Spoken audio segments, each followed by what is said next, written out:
just was letting the Discord gang know that we're streaming today. All right. I'm going to wait until people... Oh, Messi is the best soccer player. Recognize your username. How are you? I also was thinking, like, I think with most of you, like D Hizzle, I know, if you're in the Discord, if you have a different chat name, let me know because show us your nails. I have the same thing on my toes. Hi. Okay, so first things first, I'm in a hotel room. So if the connection or anything is choppy, the lighting, I put a lamp behind it. It's the best I could do. It's probably going to get dark by the time this is over. So it is what it is. Hello. I will be streaming after this on OnlyFans. Move the purple bar, can't see. Well, that's why you're going to want to actually use the purple bar, and you're going to want to go to jasminejafar.me because right after this at 8 p.m. Pacific time, we're going to go live on OnlyFans, and we're going to take everything off. So purple bar is your friend in this context. So yeah, for those of you just tuning in, we're doing a hotel room stream, and then we're also going to do a hotel room OnlyFans stream. Haha. So if you guys want to join me there, join me there. Hello. So first things first, where to join the Discord. DM me on Instagram, and I will send you the link. I don't want to post it here because I don't want trolls to come in. It's kind of like invite only, but it's not like invite only in the sense of like we're gatekeeping. It's kind of like just for people who actually genuinely have like an interest in the topics we're talking about. I feel like we've created like a nice little community where people share resources, what they're reading, how they're feeling. Like, so if you're interested in that, yeah, you're free to join, but we don't want the trolls in there. Palm Tree Killa is in the house. So first of all, I want to say a big thank you to, can we see the nails on the other website? I mean, yeah, you can see a lot more on my OnlyFans than my nails. It's a very safe space. Don't come in and fuck it up. Yeah, if anyone tries to fuck it up, we'll just kick them out. But anyways, welcome to Men Are Not Struggling. So actually, so first of all, I want to say thank you to everybody who watched me yesterday on whatever. And I was just talking to one of you about this. I have been inundated with so many messages, both on my Instagram and surprisingly my OnlyFans, where people are subscribing and then tipping like $50 or $40 or whatever. I've gotten at least like 15 of those.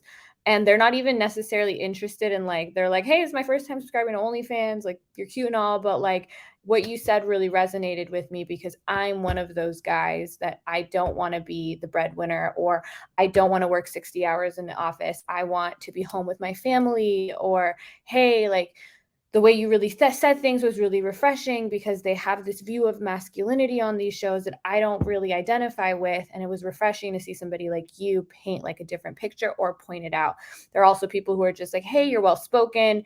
You gave them good pushback. Like, all those messages are really sweet. I've also gotten a bunch on Instagram, but to me, it just showed me how much like the message that we've talked about last week and this week. Also, I'm like, so I'm going to play with my hair tie.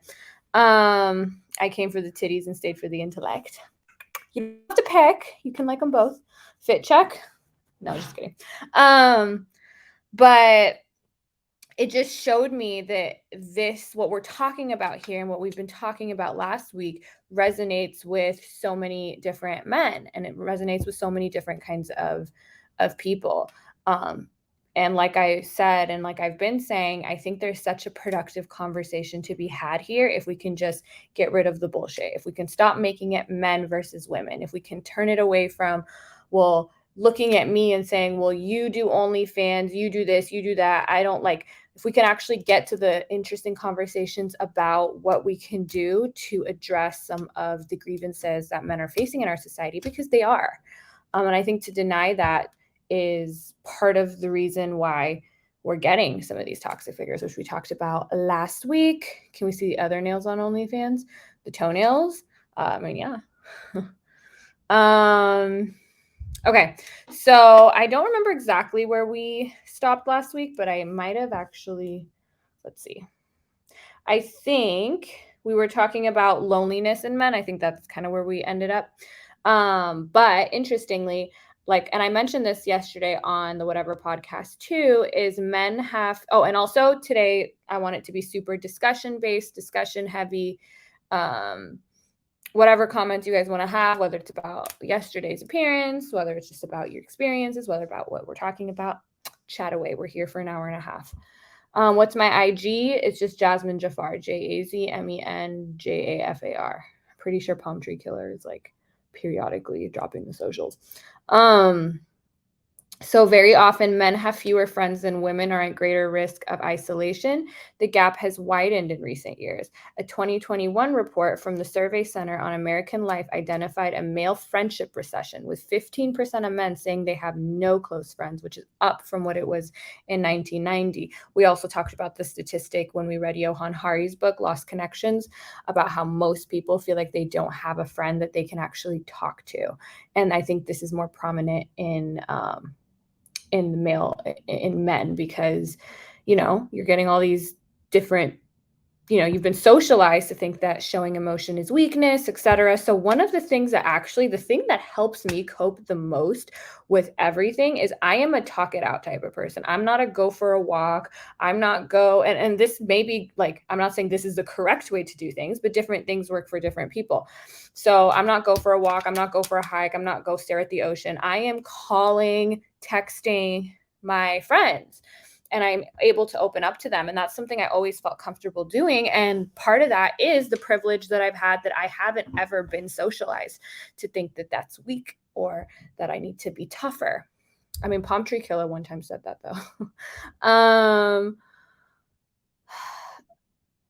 Yeah, Jasmine, or whatever spelling people were using last night. Yeah, it's a weird spelling, so I'll give them that.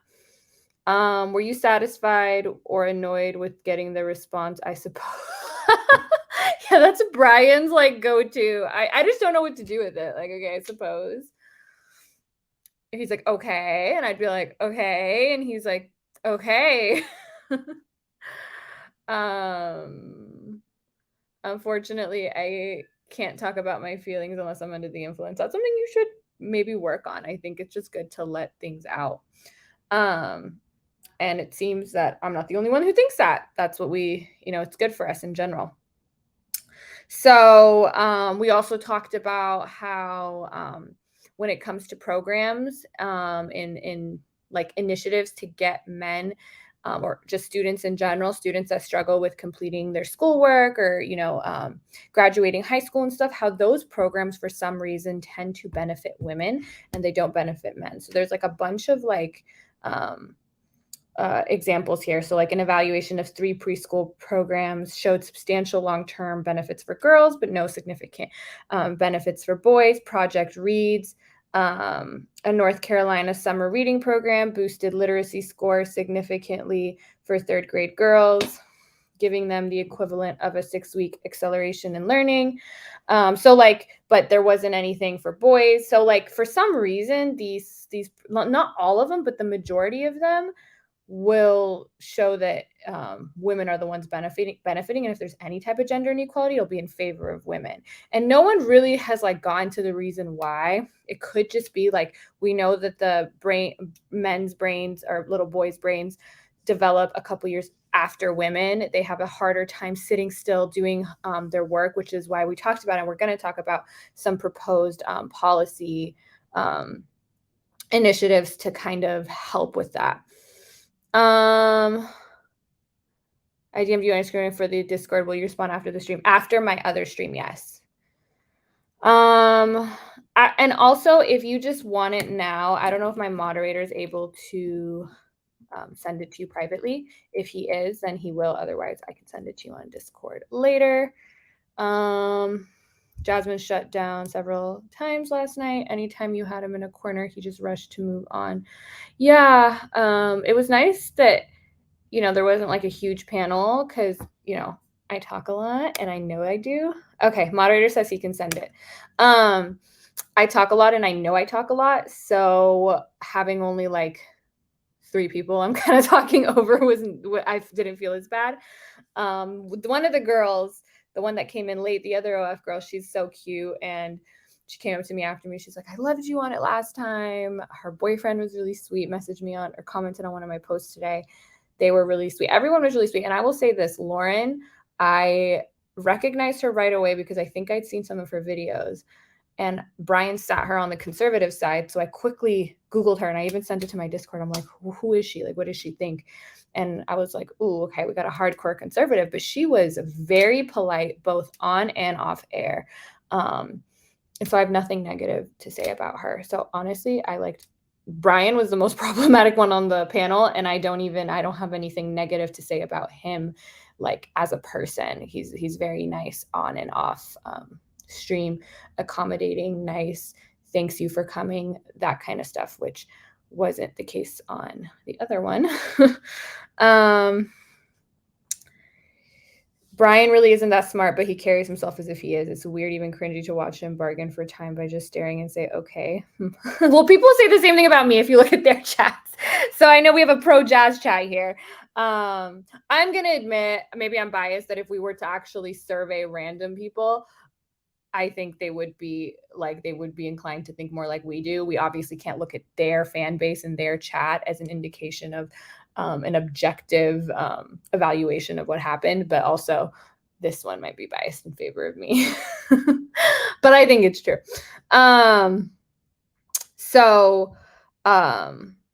Also training programs, for some reason, even those seem to favor women, but most of those, especially, so it seems like for boys, hands-on work seems to really benefit them, which is why bringing more of that into schools instead of sitting there taking notes, those kind of things in general seem. And again, these are general. It doesn't, like, I'm always, like the stereotype, oh, girls have good handwriting, guys have bad handwriting. Guys, you will never, ever find anyone ever that exists on the planet that has worse handwriting than me. I have terrible handwriting. So again, these stereotypes or these gender averages, there is a lot of overlap, but we are seeing that these differences are actually leading to disparities in outcomes for education.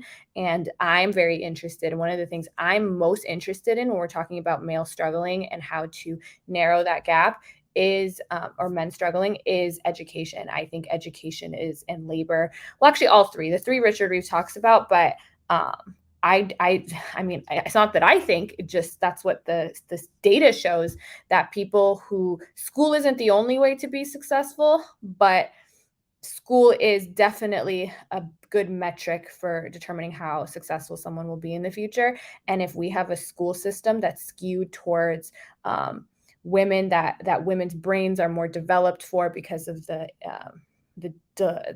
fact that men, their prefrontal cortex is a couple years behind that of women when it comes to development.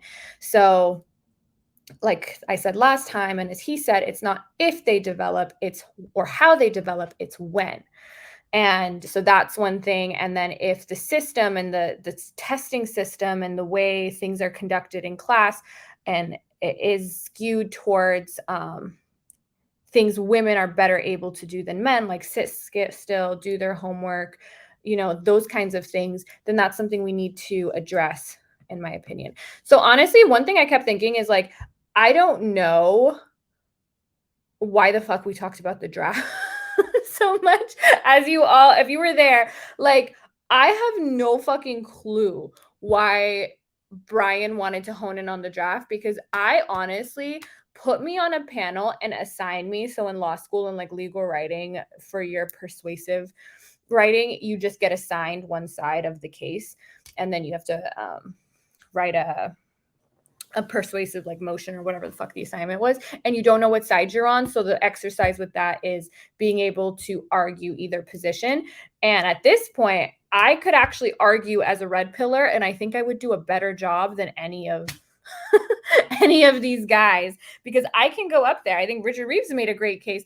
There are areas where men are struggling, and for people to come on there and say, oh, just because the patriarchy exists, which it does, and the patriarchy is a social system where men have the majority of the social, economic, and political power, that doesn't mean that there aren't areas where women are overtaking men and that men are struggling in, because they want to struggle.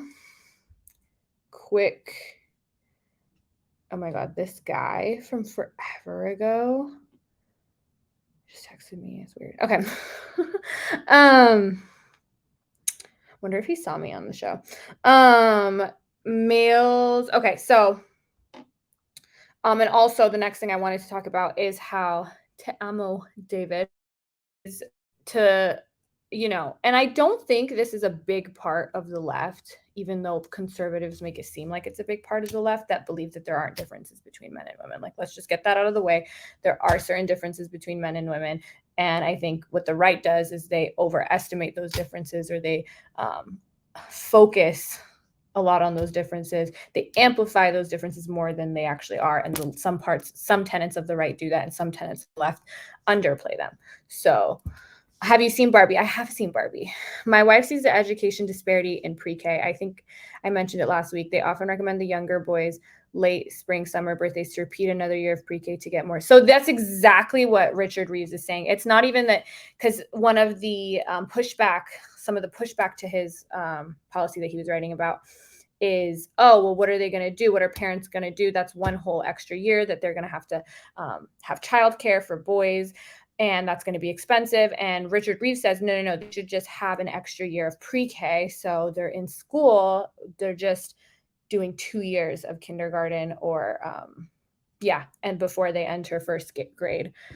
A former teacher here, so true. Education should offer several options for types of learning types: visual, tactical, and auditory learners. Yeah, I know. I remember even learning about this, and I don't know which one I am, which bothers me. I think I'm visual. I don't know if there's a test. If there's a test, I don't want to take it. I got enough shit to do. I've done enough school. I have some female friends that have served in the military, and I think they would take offense to the insinuation that they aren't as valuable as the men.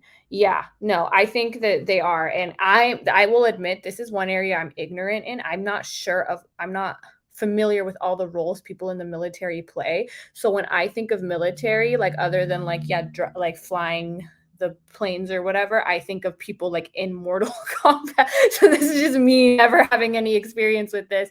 And so in that context, and what I was really trying to do with Brian is give him like the same gotcha he tries to do with us, where I'm like, he's like, women should be in the draft. And I'm like, well, you're constantly talking about how women are less equipped to do things that require physical strength, whatever. And so with the military, I guess ignoring that maybe they're right about most of the military not being that. I think of the military the same way people generally think of lawyers, which is like, we're always in court and we're just like, objection. Like, that is actually a very, very small percentage of lawyers, but I totally get why people don't know that, because all you see it depicted as in media is people doing litigation, and not like the percentage of lawyers that do litigation is probably less than half. And so my perception of the military is just solely what I see. I mean, I know what the military does, and I know what the consequences of that is. I like learning about geopolitics, and I like learning about history, but I don't know the ins and outs of all the roles and the roles people play in the military. So that's something you guys can definitely educate me on. I'm visual. ADHD gives me auditory processing issues, so I really need to read things. Yeah, so everyone's different, and I like that schools, I feel like, at least in my age, so I'm 28, millennial, lower end of the millennials, they were starting to kind of implement that. And I do think in some cases it went too far, eliminating objective measures of grading and stuff. I am very against schools that now want to take away standard testing, like even the LSAT they want to take away, which the LSAT is like the one objective measure you have for admission. So I'm all for diversity, but not at the expense of that. I've been out of the education loop, but I assume types of learners is more of a spectrum than a this or that situation. Yeah. Well, a lot of things is more of a spectrum than this or that. I mean, we can get into all of it, but a lot of things are not black and white. I think schools should push trades more. Yeah. So that's one of the things we're actually going to talk about.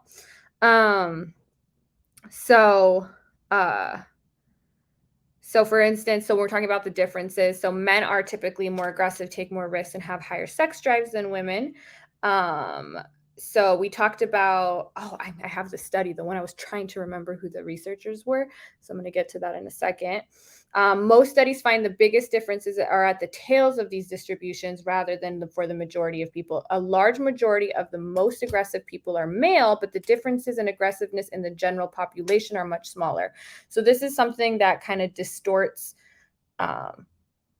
like what the averages are. So this was something I was trying to kind of explain to Brian. Maybe I didn't do a good job, but you guys got to give me some slack.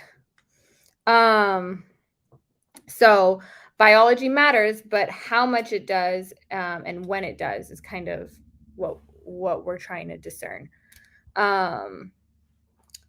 So average differences between groups should also not influence how we view individuals. This is what most people call stereotyping, and economists call statistical discrimination. That's the word I was looking for yesterday, the statistical discrimination, whereas when you take that and you have, okay, men are on average X more than women, therefore you're going to look at somebody and you're going to see them as a statistic and go, like, does that make sense?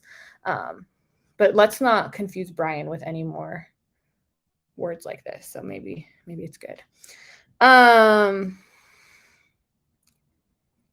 So this was interesting. So one argument that I want to know what you guys think about this. So Richard Reeves says, so he's talking about the higher sex drive, and he says the commercialization of the male sex drive is as old as recorded history. There are 25 words for prostitute in Latin. It is almost entirely men who pay for sex, and there are about 1 million prostitutes working in the US today, far outnumbering priests and pastors. A study in New York found that opening a strip club or escort agency reduced sex crime in the surrounding neighborhood by 13%. So we have seen this. This is also we've seen this with porn. So there was this big like myth that, oh, if there's violent porn, it's going to increase violence. And actually, even anti-porn activists like Peterson have had to admit, actually, it seems to have the opposite effect, if anything. More money flows through the sex trade than drugs and guns combined, according to a study of 8 cities by the Urban Institute. The reality of the male sex drive means whether we like it or not, the sex workers will always be with us. Policymakers should recognize this fact rather than engaging in a magical thinking about the prospects of a change in male sexuality. Decriminalizing prostitution would be good, not least to improve conditions for the sex workers themselves. So this was an interesting argument he made that I never fully thought of. I mean, I did, like, in the sense of, well, I think sex work should be legal and accessible, so that I always focus primarily on the sex workers and their safety and their autonomy, but also the autonomy and of the men. But what I've never thought about is that men have this drive and they're being deprived of an outlet to express it because of these the societal stigma around sex work and the policies that come from that stigma. I've never thought about it as something that disadvantages men because they have this higher sex drive that we can't get rid of, really clearly, and they're not given safe and accessible outlets for it, at least when it comes to in person. And that is another area where instead of being like, just don't do it, just don't want sex, don't have sex with a prostitute, that's so bad for you, blah, blah, blah. It's not, though. And that's a normal drive men have. And so it's kind of funny because this is one area where on the conservative side, I feel like, the left gets a lot of heat for saying, oh, just,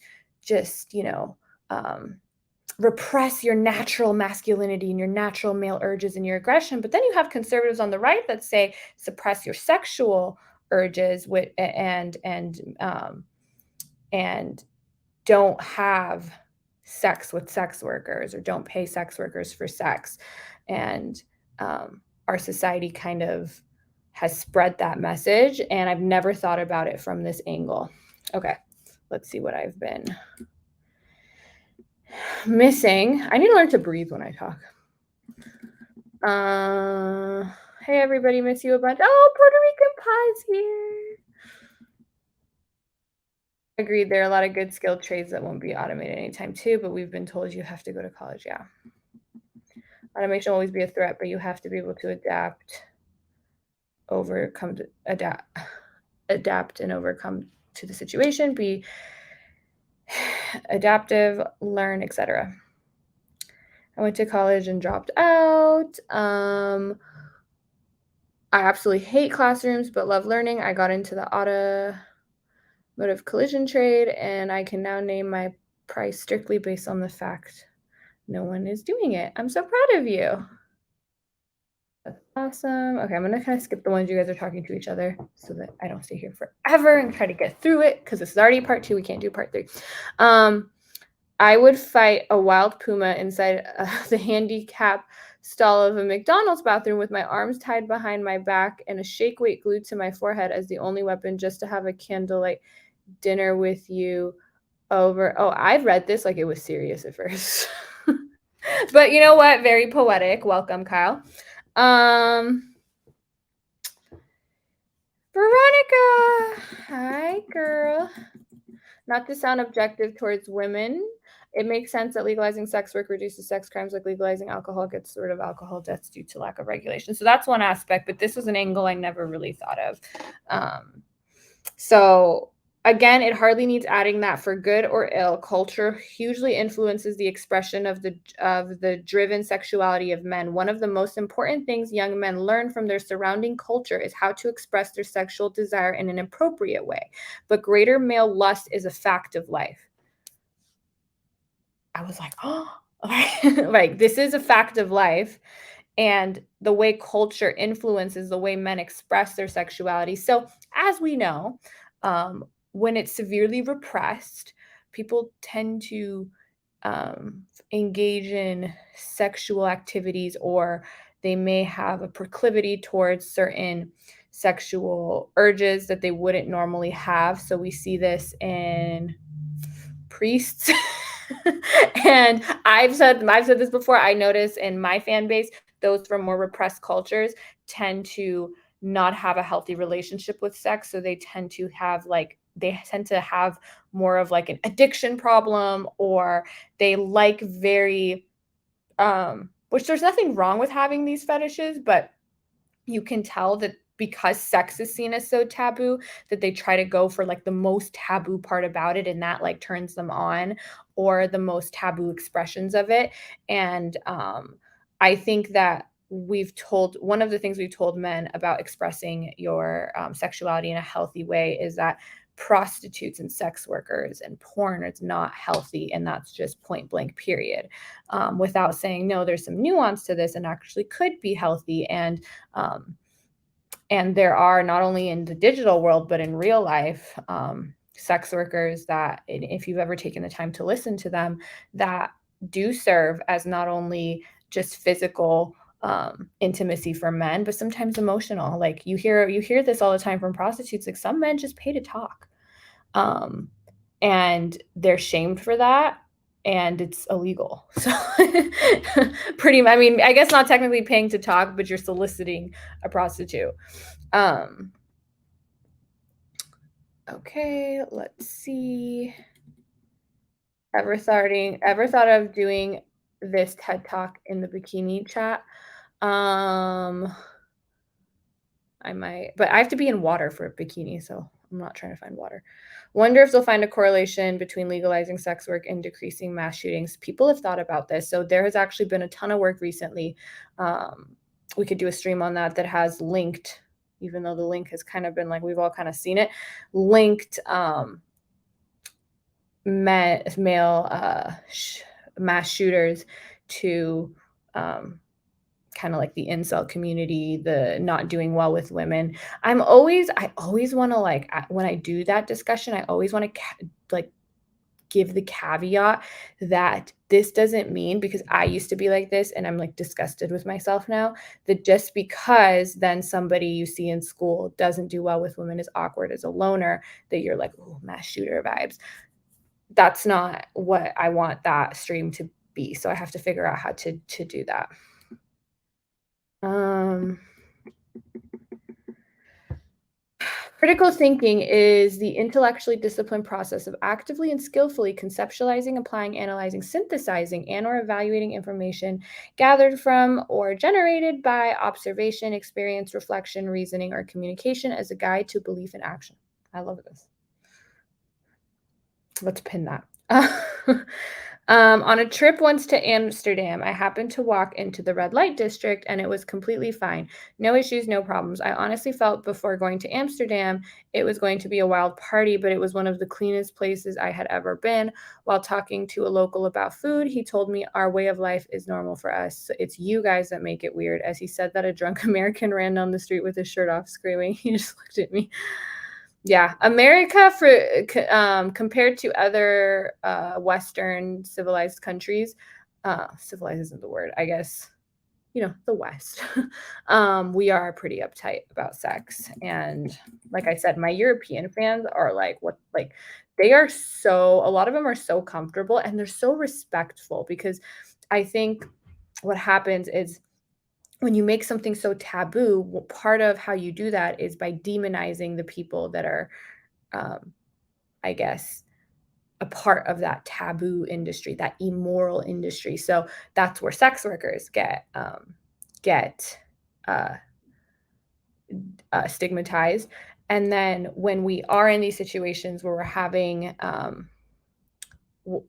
and so when men then encounter us that have been taught this, they don't humanize us. I think they're more likely to objectify us. Whereas in Europe, where everyone's free with sex and everyone's open with sex and they've had the exposure, I find that they are far more likely to just like talk to me as a normal person and then consume sex and then be like, oh, okay, that was great. Have a nice day. Whereas Americans kind of like run and hide or they get that post nut clarity and they're like, oh shit, what did I do? And so it's interesting because I'm connecting it to a lot of the messages I've gotten from even some of you saying, it's really hard to see you on Twitch and not hard like in a negative way, but it's like I see you on Twitch and I have these intellectual discussions with you. And then it's like the switch, like a flip switch flips and we go on your OnlyFans and now we're seeing you in a sexual context and I feel kind of weird like jerking off after seeing you in that way. And I will say that is far more prominent with my US fans. My European fans, I think they have a much easier time with that because their culture hasn't told them that sex is this terrible taboo thing and the women in it are women that are just Jezebels that have chosen to objectify themselves and now they're sex objects for you and this is something you do in private, you don't tell anyone, it's so embarrassing, it's so shameful, then it's really hard for you to also be like, well, the thing I use for the shameful private activity, I guess I'm using in like a context that I would use, like I'm learning something from her, I'm like having a discussion with her and other people.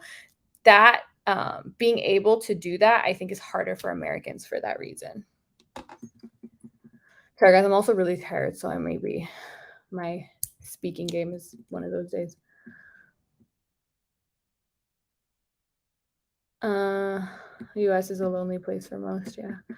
When I lived for Germany for 2 years, I lived within 3 miles of 4 different brothels. Again, no issues, completely fine as American. I was told not to go into brothels, as I always wondered, I'm fine here, it's fine here, why demonize it? Yeah. The view of sexuality in the US is tied back to the religious roots of the people fleeing Europe because of religious persecution. Yep, that's weird though, because that's how a long-term relationship works. You have to be able to connect with someone on an intellectual level, be supportive day to day, and be sexual. You have to be a full spectrum of a human being to have a successful relationship. This is what like I always tell people. Like people are like, oh, you're being objectified in the context of men looking at your videos and jerking off to you. I'm like, what do you think men are doing with their wives? Like, we've all experienced lust. We've all experienced just wanting to fuck. And when we are with our significant other, it's not like in the midst of, fucking, we're like, can you tell me your thoughts and feelings and emotions? No, you are objectifying them. You're seeing them as an object of sexual desire, and you're fulfilling your sexual desire on them. Like you're doing that, and with who, even if it's the love of your life. In that context, when you're in the bedroom and you're fucking and you're about to come, you're not thinking about that person's feelings and thoughts and emotions at all. You can think about that later. And so I guess the only difference is that with sex workers, it's like, oh, that's all you are. And you stay that way. Whereas with your wife, it's only what she is in the moment. And later she's something different. But it's not a big leap here, guys, to also see sex workers in that way. And it's also not a big deal if people don't. Like if people think it's like some insult to be like, oh, people see you as an object. I'm like, that's good for them. Like if this is the life of an object, sorry, it's better than most most people's lives. I should do like a vlog, day in the life of an object, because it's pretty great. So yeah, just ranting here now. Okay.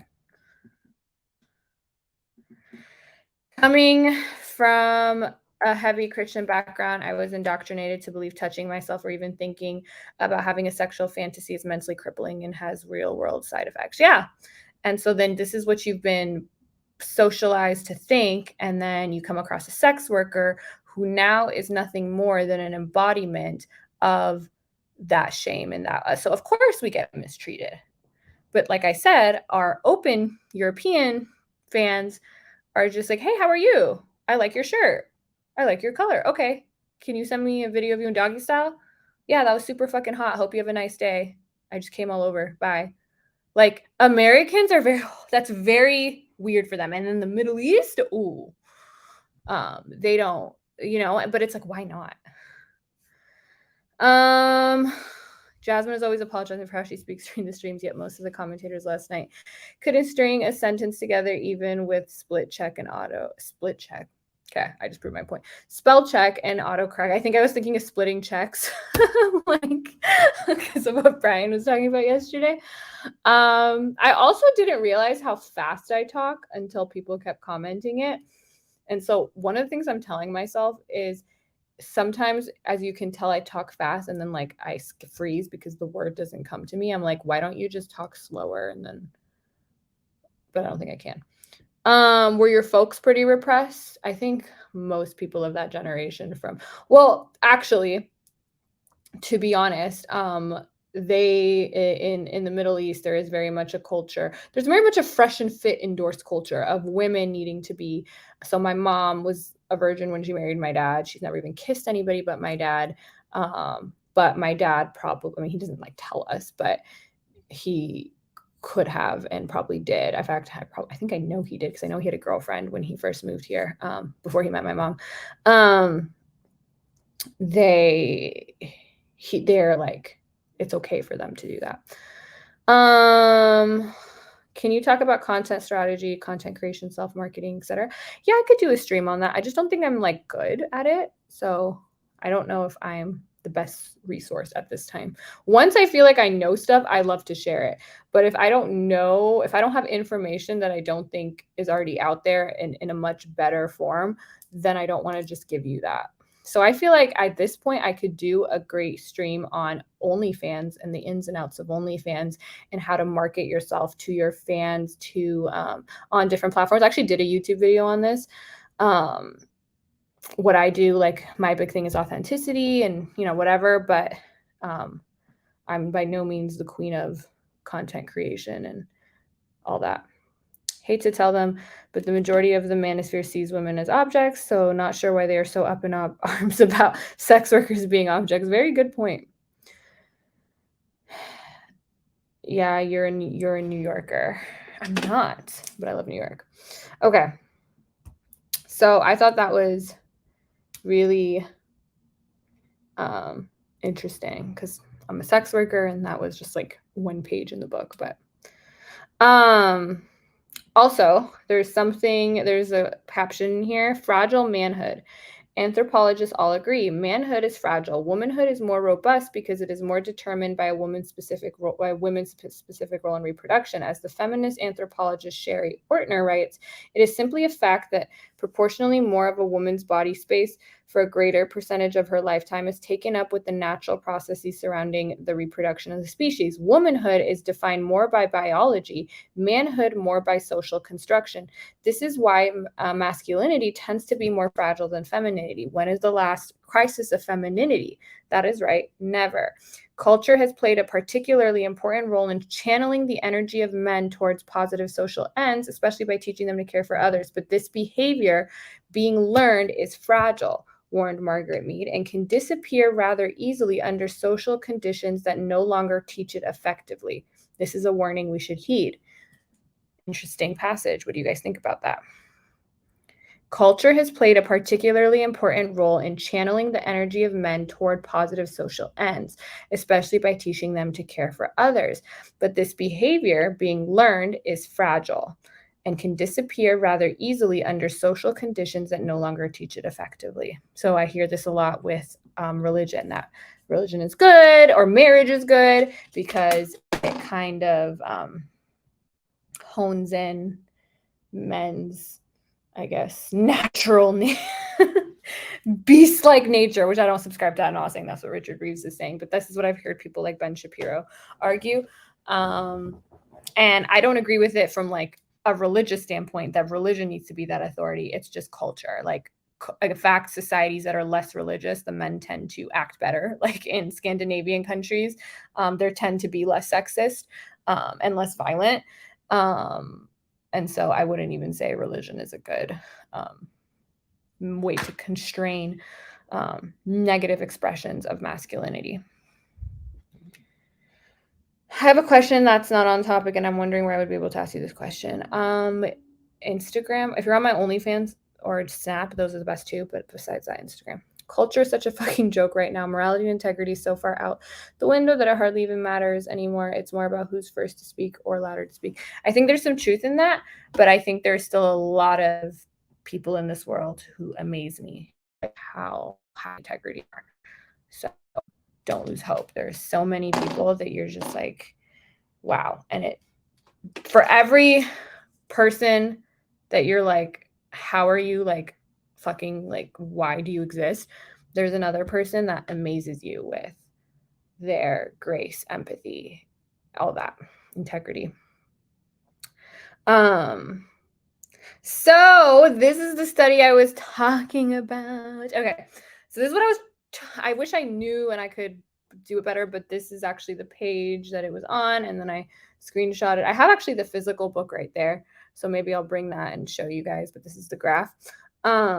So in one major study of sex differences on the people versus things dimension, for example, almost half, 47% of the male and female distributions overlapped with each other. This means that a representation of either sex in a particular profession cannot plausibly be attributed to natural preferences. One fascinating study by psychologist Rong Su, I think I said Wong last night.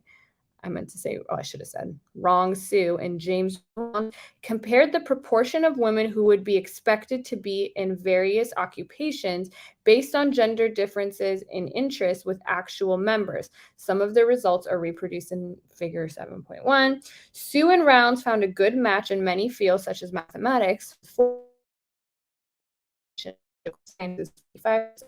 but there was a significant underrepresentation of women in engineering. Around 30% of engineers would be female if interests alone were driving occupational choice, according to the estimates, but the actual number of women engineers was half that. At the other end of the scale, there's a heavy overrepresentation of women in medical services field, which includes nursing. So that's what I was talking about yesterday. Just resub to the OF. That dude dogging you. Slime piping. Okay, can we ban Cole Pearson? I usually don't ban people this quickly, but I've had it after yesterday. All right. Are you familiar with the work of I've heard of the book Cheap Sex. I have heard of it. I heard of it from Abigail Shapiro. Ben's sister. I'm fucking crying. So that's one of the books I want to read, along with Who Stole Feminism. Like all of these conservative kind of sex books, they're on my list. I think Jazz is showing Jasmine00. Maybe we need to talk on a Socratic method if you haven't covered it already. Socratic method of learning, teaching, what? Also just DM'd you on Insta for the Discord info. Okay, great. I will get to it as soon as my stream is done. Or actually, Ronnie the King, my moderator said he would message you it. Oh my God, you're Abby Shapiro fan. No, I'm not an Abby Shapiro fan. I went through this phase probably in like 2022 where I used to get really, really high and watch Abigail Shapiro because it was creepy. Like she's an opera singer.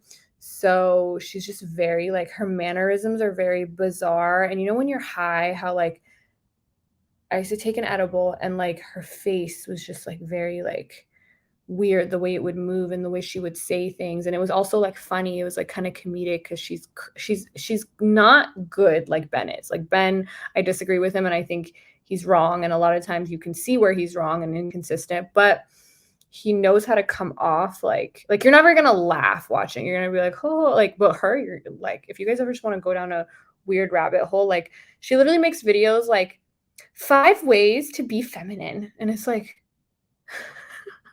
he's just I don't know. Okay. This is just I'm a fan of her weirdness. And yeah, she does have big boobs. But she's really weird.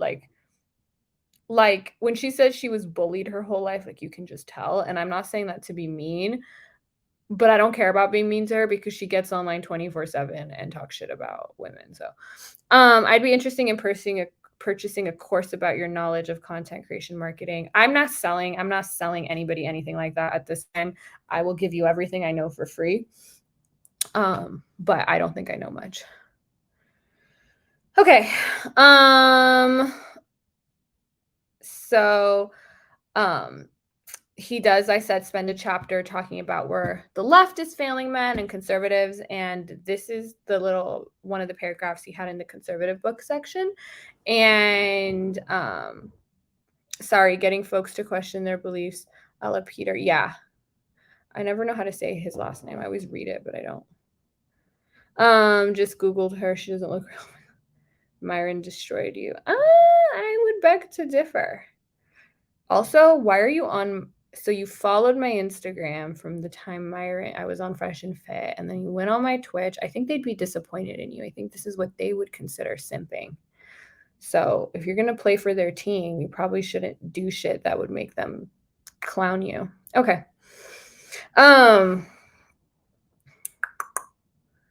So this is what the paragraph is. Conservatives have paid more attention than progressives to the growing problems faced by boys and men, but their agenda turns out to be equally unhelpful. There are 3 big weaknesses in their approach. First, many conservatives fuel male grievances for political gain, which simply creates more anger and discontent. Cue Trump. Second, they overweight the importance of biological sex differences for gender roles, a mirror image of the progressive tendency to miss them altogether. Third, they see the solution to men's problems as lying in the past rather than the future, in the form of a restoration of traditional economic relations between male providers and female carers. Rather than helping men adapt to the new world, conservatives beguile them with promises of the old. So I've talked about this. Thank you. I'm glad you enjoyed it last night. So I actually started this discussion last week on the Richard Reeves books of Boys and Men, which is why I brought it up last night. It's been on my mind, and that's what we're finishing today if you just joined. Psych, Myron was all on you after the show. Yeah, I don't even think Myron thinks I destroyed him. Okay. I mean, he destroyed me. That's what I mean.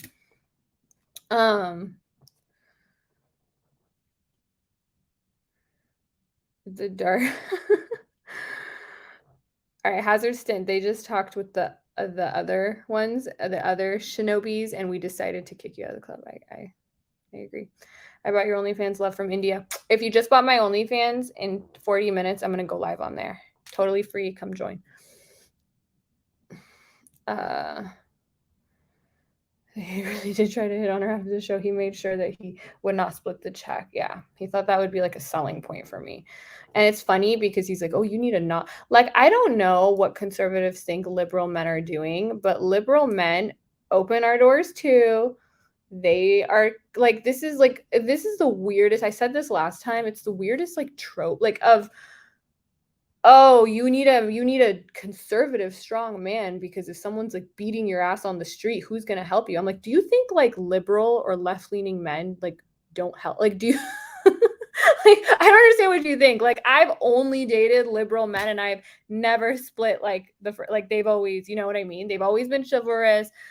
It's just not a thing. We don't need you conservative men for that. Okay. You always speak very well to that third point. We've evolved past the days where men must be providers and women must be carers. That's true. And I think one of the areas we failed men at is we've told women you don't have to be carers, and we've done a good job of changing social perception and allowing them to find fulfillment and value in their role outside of being carers. But with men, I don't think we've done as much work in the sense of we tell them, okay, your role is still to be the provider instead of, oh, you're still really valuable as a carer, as a friend. It's kind of like, but unless you can support yourself and your family with your money, then you're not a real man. Or you can't be in a fight. I mean, things like Andrew Tate's war room being a thing where men are paying $5,000 to test their masculinity by going into a thing and being beat up by pro fighters. Like, okay. Let me see. Opening a door for anyone to just play. I open doors for people. Like, conservatives are just to say, no teams, just speaking the truth. Your Twitch is being shown in the just chatting feed. Don't need to follow to see it. I think you're following it because why would my Twitch? I don't have a big Twitch platform at all. So you just happened to see it. I'm sure. Okay. And you're like, oh, that's the same girl from Fresh and Fit. Like, I don't buy it. Conservatives are in the weird mind palace right now. That's true, but most of the women I date still prefer the man to take charge, and I think that's what it is, what they saw growing up. Yeah, so that's changing, but I think we need to be pushing that more. Instead of going on these shows and saying, well, doesn't it suck now that women also make money? Like, what are you going to do? Abolish women in the world? Like, there's nothing you can do. The thing we can do now is try to adapt to what the reality is, which is that and I think it's a good thing that we can teach men, just like we told women, that you have more autonomy and you have more choice on where you want to find your worth and your value. Where do I see the podcast you were on? The one last night, it's the Whatever podcast. Go on their YouTube and go to the live section.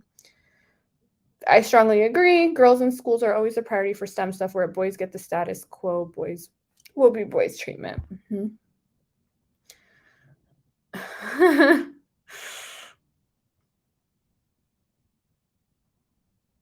Yeah. The dark shinobi guy, let's all wish him well. He's struggling.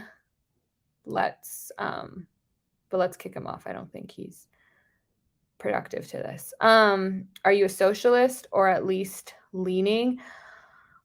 No. I would say I need to fine tune my political leanings, but I don't think I'm not like a full-blown socialist. There's all these terms and they all like, now I just don't know what democratic capitalist or socialist capitalist, like there's all these different words that people use, and sometimes I just even get confused about what they mean, but I wouldn't say that I am a socialist through and through. I'm also not a hardcore capitalist though, and I think late stage capitalism is responsible for a lot of just issues in general, including these.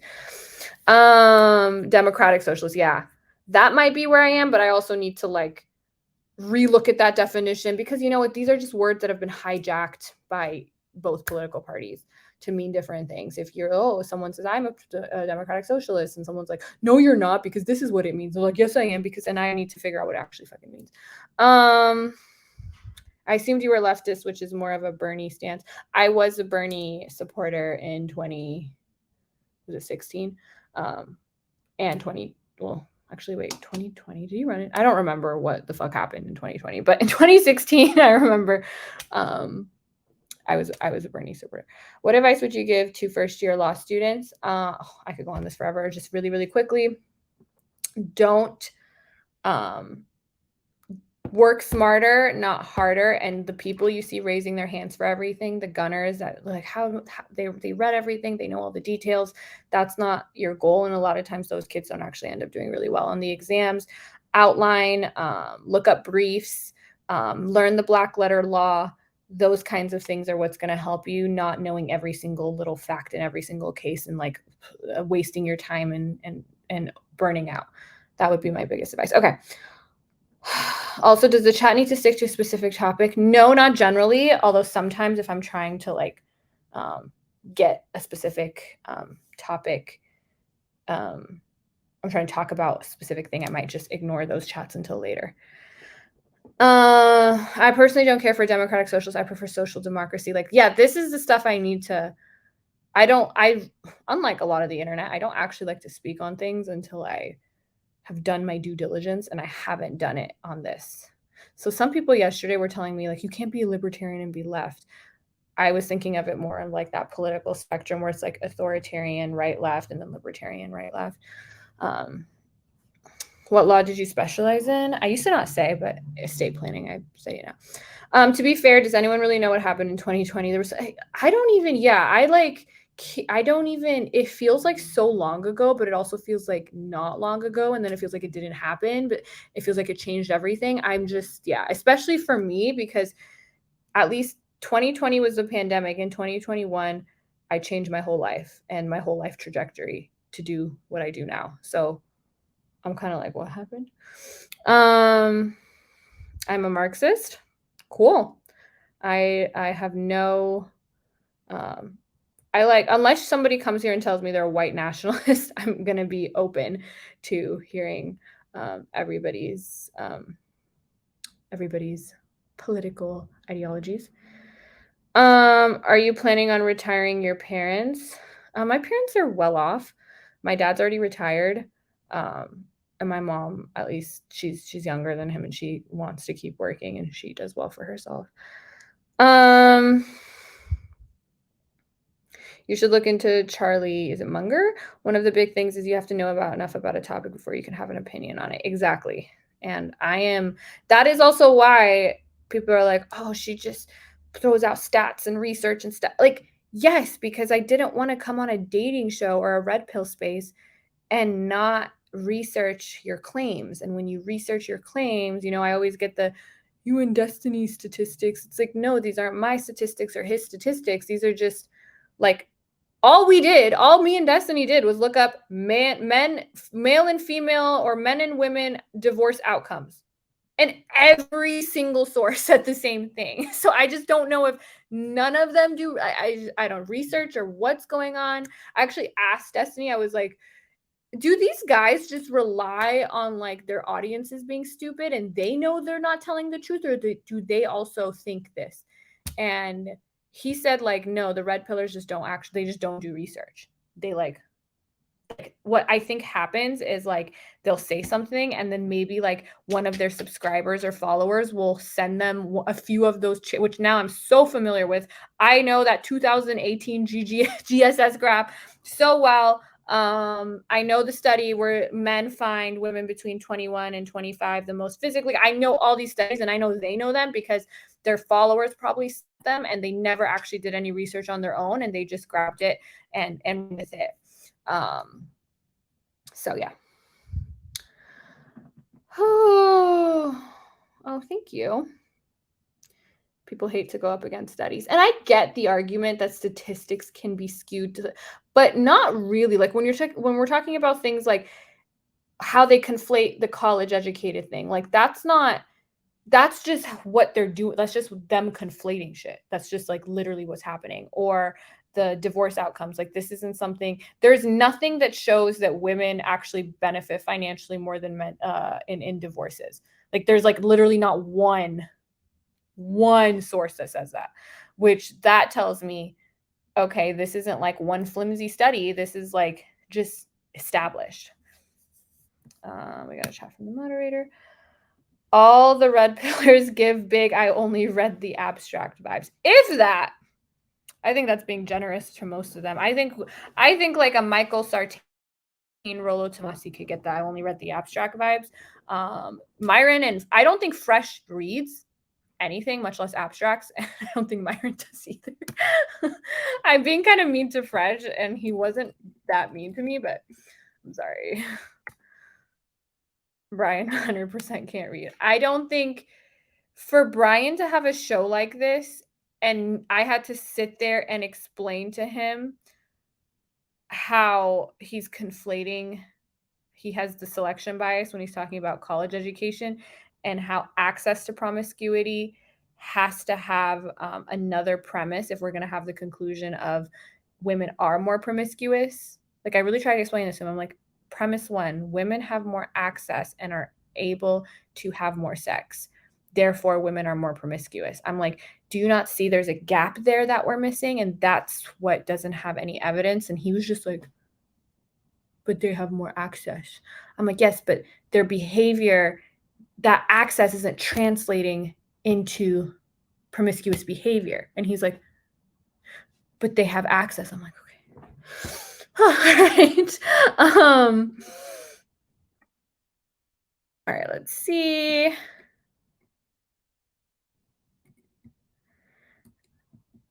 People hate to go up. One of the best things you said last night was you only know your studies. I know my studies, your studies, and why your studies are full. Did I say that? So what? I don't even remember saying that. But yeah, I try to be familiar with it. Like, as soon as she mentioned it impacts divorce, your body count, I'm like, Institute of Family Studies. I know the whole thing. And they don't even know where it comes from. Like, she was looking at me like, oh, like I should have, if I wanted, which I didn't really have that repertoire with Lauren of like, let me like make you look stupid. Like, that's not in my intention in general. But if that is going to be my intention, it's going to be my intention with like Myron. It's not going to be my intention with her. But if I wanted to, I could have been like, oh yeah, can you cite that for me? And she probably, and I don't like to do that because I can't cite I don't remember everything of where I got everything. I think that's a good thing. But what's interesting is they're always like, oh, I don't have the exact site, which is fine. And it's like, okay, but I do. I know where you got that because there's only one place you could have gotten that because there's been one study on it. Yeah, I feel like I'm getting in on Taylor Swift when like 20 people know about her. Who, me? What are you talking about? I would love to see one of this red pill shows where the participants follow a system like the Socratic dialect where no research is allowed. That could be interesting yet probably unproductive. Oh, that's what you're talking about. A Socratic the problem is that's just going to spiral into anecdotes, which most of the show is like, do you think that women are getting divorced just to like steal a man's money? And then they're obviously only having certain kinds of people come on the show. It has a certain audience. It's obviously skewed a certain way. And then all the girls are going around like, yeah. And they're like, okay, this just proves it. Like, every time they say, I heard these red pillars say it all the time. Well, women all want men who make all this money, and we have proof because all the women we've interviewed that come on our show, which is not a random sample size, and it's still a small sample size, they all said that. So there we go. We proved it. I'm like, this isn't how proving something works. And so I wouldn't go by that because I don't want the show to derail even more into what we all just think. I think that works for like ethics and like meta ethics and those kinds of things. The kind of stuff that Plato used Socrates a lot of the time. Like, what is virtue? Sure, we can go around. Like, I think we could use the Socratic dialogue to talk about like the ethics conversation. Where do we get ethics from? What is virtue? Blah, blah. But do you think Myron and Fresh can have this conversation? No, they're going to use this to be like, do you think like women are like whores? Like, okay.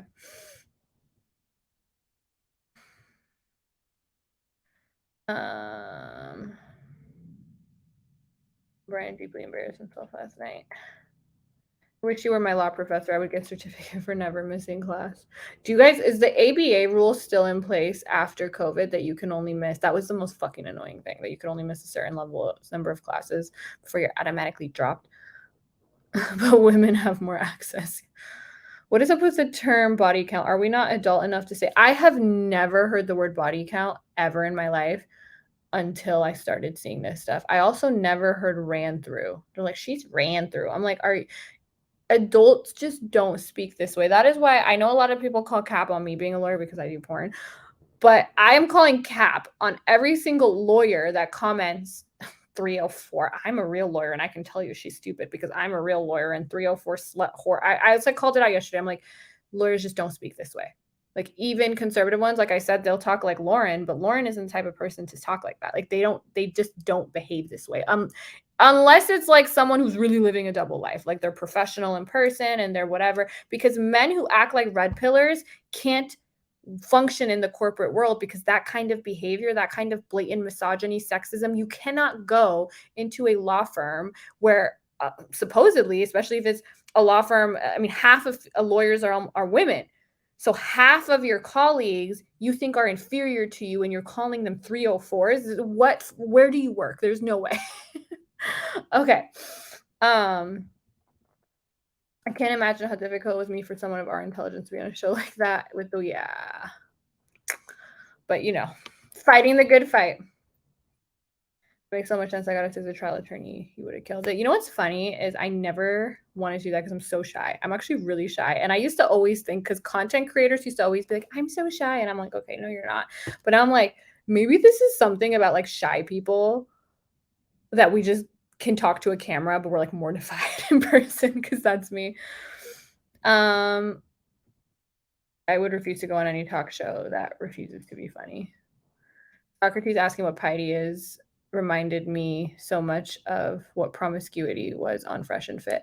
Yeah, but I think Socrates asking that going to, which did inevitably result in a much deeper conversation than Fresh just defining promiscuity. Not trying to, again, I'm sure Fresh is a very nice, he was nice, but he just, this is not his strong suit. Myron, I'll give him that he's quick-witted. He's not a terrible debater. He's really ill-informed on his points, and he makes the same ones over and over again, so he should be better educated at them. But he's quick-witted. He can have a good back and forth with you. He can throw you off. Fresh is just... Remember when that one point my sister literally was like, I couldn't stop laughing at this, when I was like, hey, men of all different BMIs, heights, income levels seem to pretty much on average be having the same amount of sex. So it's not just these alpha males that are having sex. They don't seem to have actually far more sexual partners than average people. And then Fresh comes in and he's like, well, they also like want to have sex. And I'm like, yeah, exactly. So the people that want to have sex, and it doesn't have to do on like he thought. And I was like, hey, thank you. Like he'll like accidentally make your point for you. Yeah, 304 is hoe on a calculator. Which again, if you don't know that, it probably just means you're a normal functioning member of society.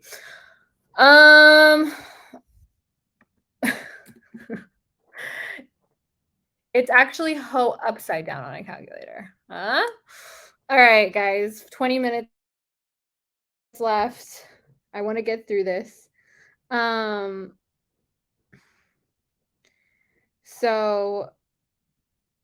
okay, I'm going to skip that.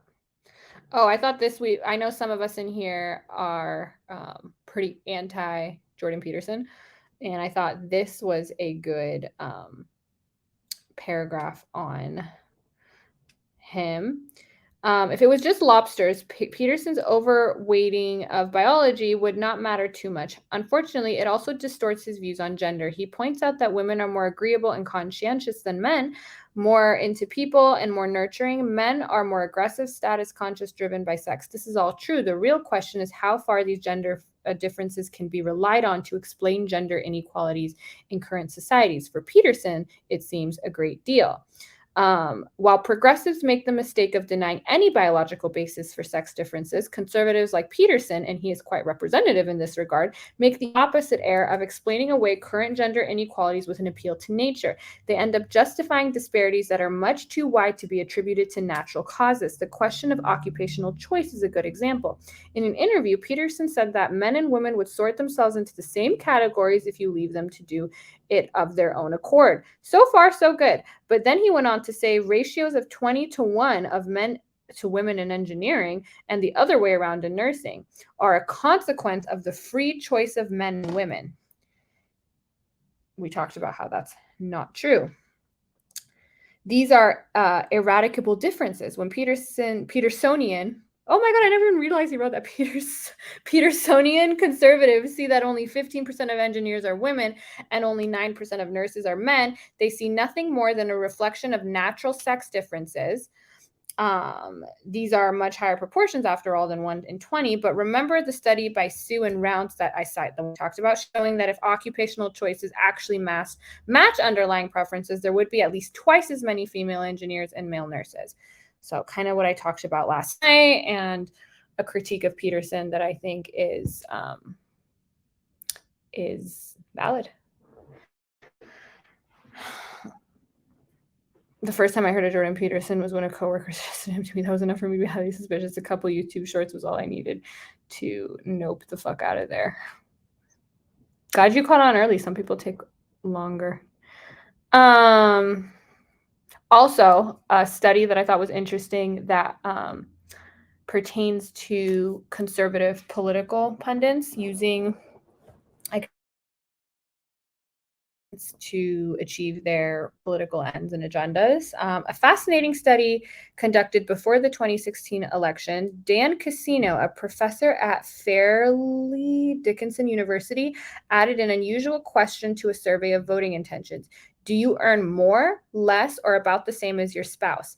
Half the respondents got the question early in the survey before being asked about voting, and the other half got it after declaring their voting intention.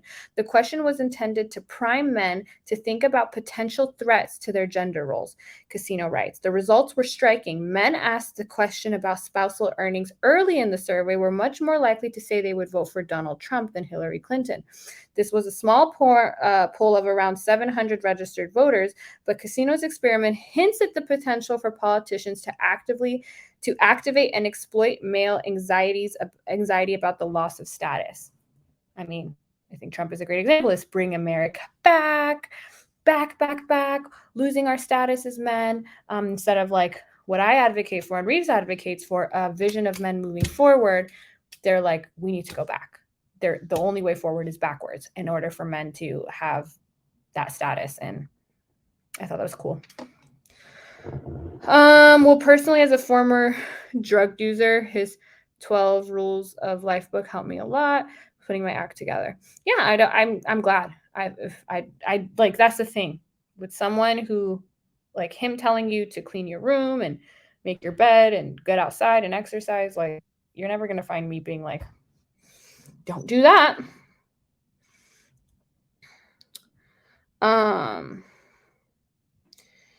So the three things that Richard proposes to narrow the gap in education disparities: giving boys an extra year of pre-K before starting them in school.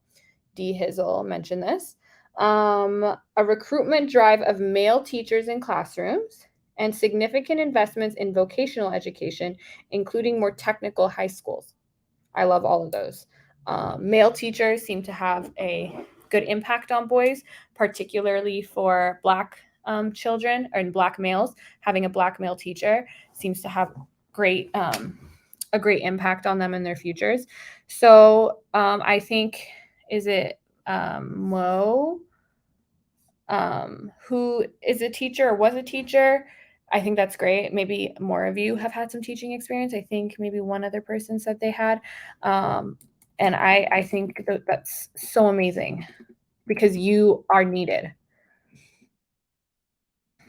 His Twitter is so insane now. I know. Ever since he tweeted that porn scene and thought it was actually happening in China, like the sperm factory, and had to delete it, I was like, okay, he's just unhinged. That makes a lot of sense. I hear a lot of far right people saying the same thing, but never talking about future and always talking about what they have lost and the past was better. Yeah, what is that going to do for you? I feel like his 12 rules are basic and vague there. I haven't read it, but I do know, I still remember the video. Cosmic Skeptic did a great video on deconstructing Jordan Peterson's view on religion. And he starts it by saying, for someone who's one of his rules in the book was be precise with language, I think he needs to read his own rules, at least that one. If you wanted to start a revolution and reform the government system legally, is probably join me. Please let me know if you want this. I'll at least try to back you in the same way. You seem like a wise person, and how you would edit the legal system in America and stop the corruption. I think that in my lifetime, my profession would preclude me from doing so.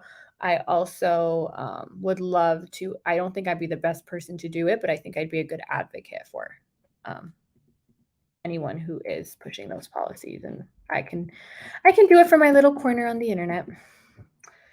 Yeah, Hazard used to be a JP fan too, which she talks about. Actually, Hazard's one of his first. I don't think he'll mind me sharing this. Uh, he joined one of my first streams, and he sent me a message talking about how he like broke up with Jordan Peterson, not like romantically, but how he came out of that groupthink mentality when it came to him. And I mean, he can talk about that more if he wants, but he realized that it was culty and all that.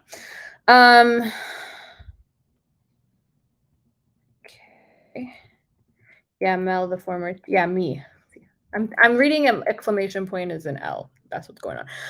I did my best to become full time, but COVID and life decided to change my work path. Well, um, I'm glad you did spend some time in teaching. Cosmic Skeptic was great. I loved watching Dillahunty try and nail down Peterson on his vagueness. Yeah, Cosmic Skeptic is great. Genetically modified skeptic, rationality rules. I like Dillahunty too. These are like these. This is like the kind of content I really like. Those are some dangerous nails. These are actually not that dangerous compared to what I've worked with in the past. Yeah, I know what he is, and I don't praise him or nothing, but I do and did appreciate his book. Thank you for sharing that. I think it's always good to have nuance in here and for people to say, hey, you know, you may be right about this, but that doesn't mean he's all bad. So thank you for sharing that. I love to get my advice from someone who has to go to rehab for addiction. Me and Hazard have been making fun of Peterson's bizarre, obscure health problems. And like, he's just like, I could not get up it takes me 13 hours to get out of bed. And then when I get out of bed, I can't get back in bed because if I sit down, then I'll never be able to get up again. And we're like, what kind of fucking disease do you have? I love the language of breaking up with JP. I use similar language when talking about divorcing conservatism years ago. Okay, interesting. Yeah. Any advice on working with OF agencies? I'm currently working with Verge, giving them 30%. DM me. Hooray for you. Clearly have overcome some unnecessary surgeries and still out there feeling confident. Don't worry, you look great. What? Me? She's amazing. Thank you. No idea what's going on, but so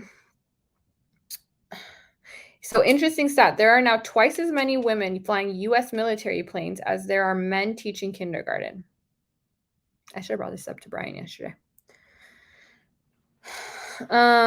Many men have been advised to make sure so this is also like the stigma, and especially conservatives. Conservatives are like, I don't know if they're all just fucking perverted freaks, but they constantly think everyone is molesting children. And so unfortunately a lot of boys, and I've had this too, where I've like been out with a guy and they'll be like a little kid, and I feel so comfortable playing with the kid. I feel so comfortable being around the kid, and they always feel like they have to kind of take a seat back, like a step back, because there are parents who, like, if a boy or a man is being really caring with a kid, they look at that weird, like, oh, what do you want to do with my kid? Whereas women, I don't get that same sentiment. And so many men have been advised to make sure they were never alone with a child and to be wary of any physical contact. So, and his son, Richard Reeves's son, is actually, his daughter's an engineer, and his son wants to do either childcare or something. And in parentheses, he wrote, just as I'm writing this chapter, my son called to say he had been turned down for a childcare job because the parents were uncomfortable leaving their children with a man. At least they were honest about it, he said. So I think this is sad. Not to say that this isn't a risk, and it's more of a risk with men because men more often than women. But again, this is that statistical discrimination thing I was talking about, where we shouldn't see men and assume that if they're caring towards children, or if they enjoy being around children, or if they want to play with children, that they always have these nefarious intentions, because more often than not, they don't.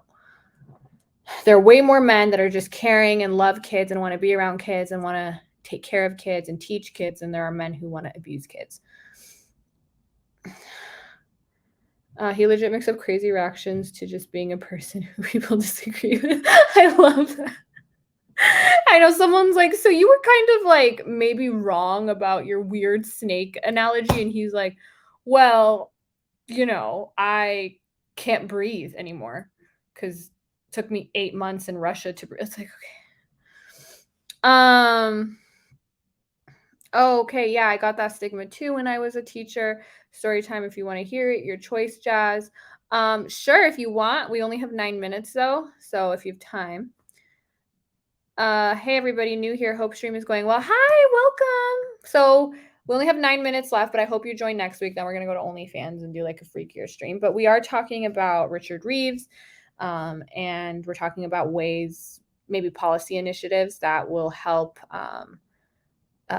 some of the areas where men are falling behind, like education. So we talked about them doing an extra year pre-K because their brains tend to develop a couple years after girls, having more male teachers, that's what we're talking about right now, and introducing more vocational tasks in school, because that boys tend to do really well with that. What is the OF stream about? My boobs.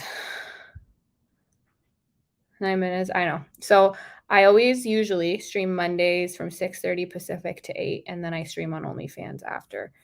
Very different. So it's going to take a little getting used to if you're doing both, because one is, you got to get horny right at 8.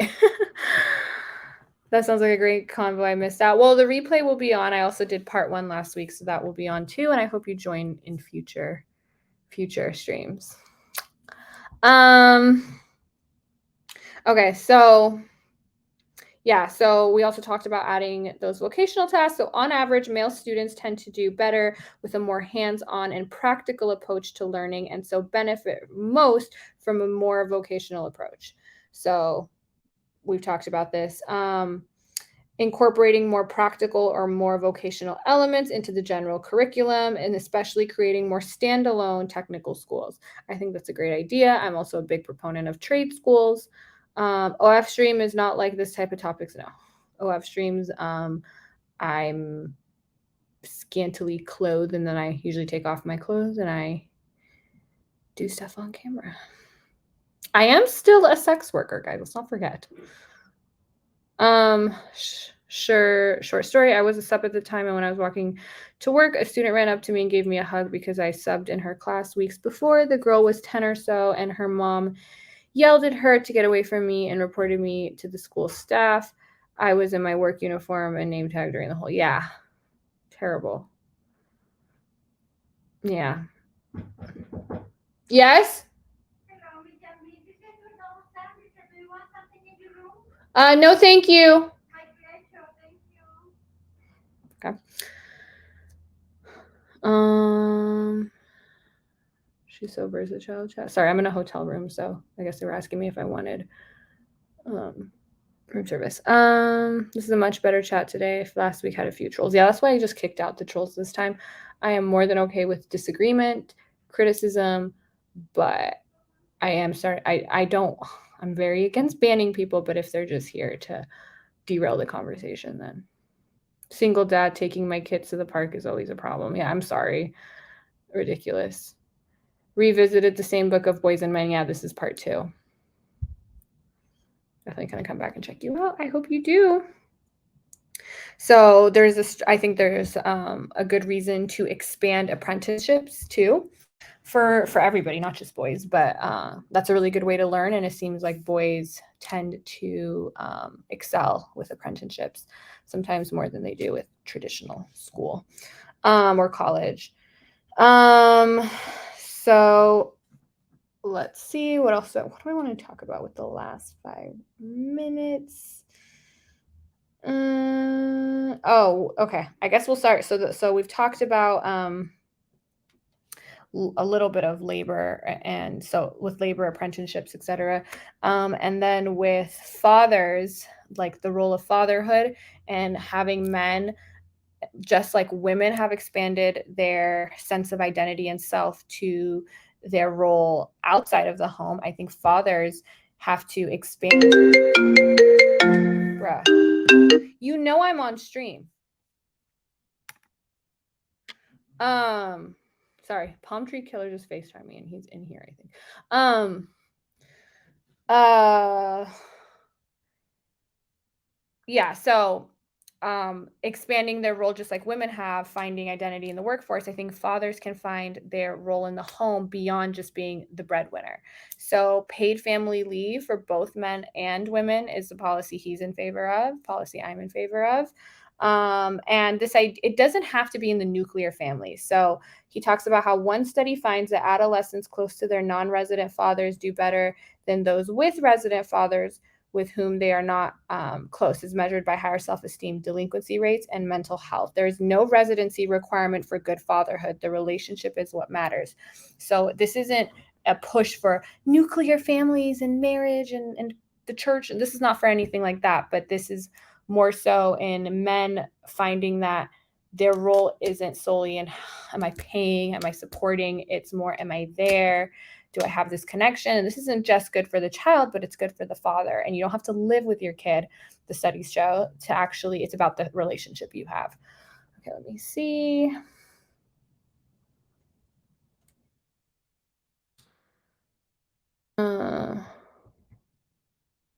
Thank you for taking the time to respect others and discuss the political issues of it, America. If you had it your way, would you have the law be required to learn from grades pre-K to 12? Do you think the law should be required to be taught in America for more recent events such as innocent people being shot every day in America? I am in favor of, I don't think, like, this is something I realized actually in law school, is people don't know their basic rights. Like, most people know they have a right to be silent because they watch like Law and Order or, like, and they're like, oh, they don't like, okay, I guess I know what my Miranda rights are.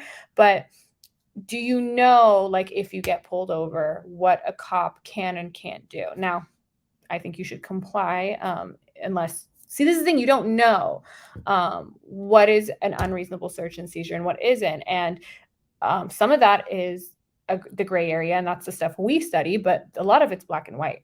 And I think it should be taught in like the mandatory education, I guess, through high school, simple things like that, so that you know your rights as a citizen. Well, for my apprenticeship, we were giving government incentive grants. The men's was 1,000 while the women's was 2,000. Huh. I don't like that. I think it should be the same. Anyway, thanks for the stream. I might not be around for a while if I gotta do grocery shopping. Duty calls. Palm Tree Killer. I'm gonna ask him, like, what were you doing, Palm Tree Killer? I know. Imagine doing Pokemon Go for a lone man at a public park in 2016. Haha, that's hilarious. I actually went with my family to France, and we went to the south of France, Nice at the time, and there was like a park by the beach where everyone was just sitting. We had our lures, and we were like, and I was one of those people. Yeah. Some people still play. I only just stopped playing last month. Yeah, I think I played like the summer of 2016 or 17. Pokemon Go to the polls. They don't teach you how to file taxes either. Yeah. All of this stuff they should be teaching. Thank you for streaming on Twitch, of course. Whole Foods versus, I don't even know. I've never been to the other one you just said. Can we get a little shake before the OF stream? I mean, there isn't much here, and I don't want to get in trouble on Twitch. All right, if you want some of that, meet me there. We're going to stream that one from the bed. So see you guys there.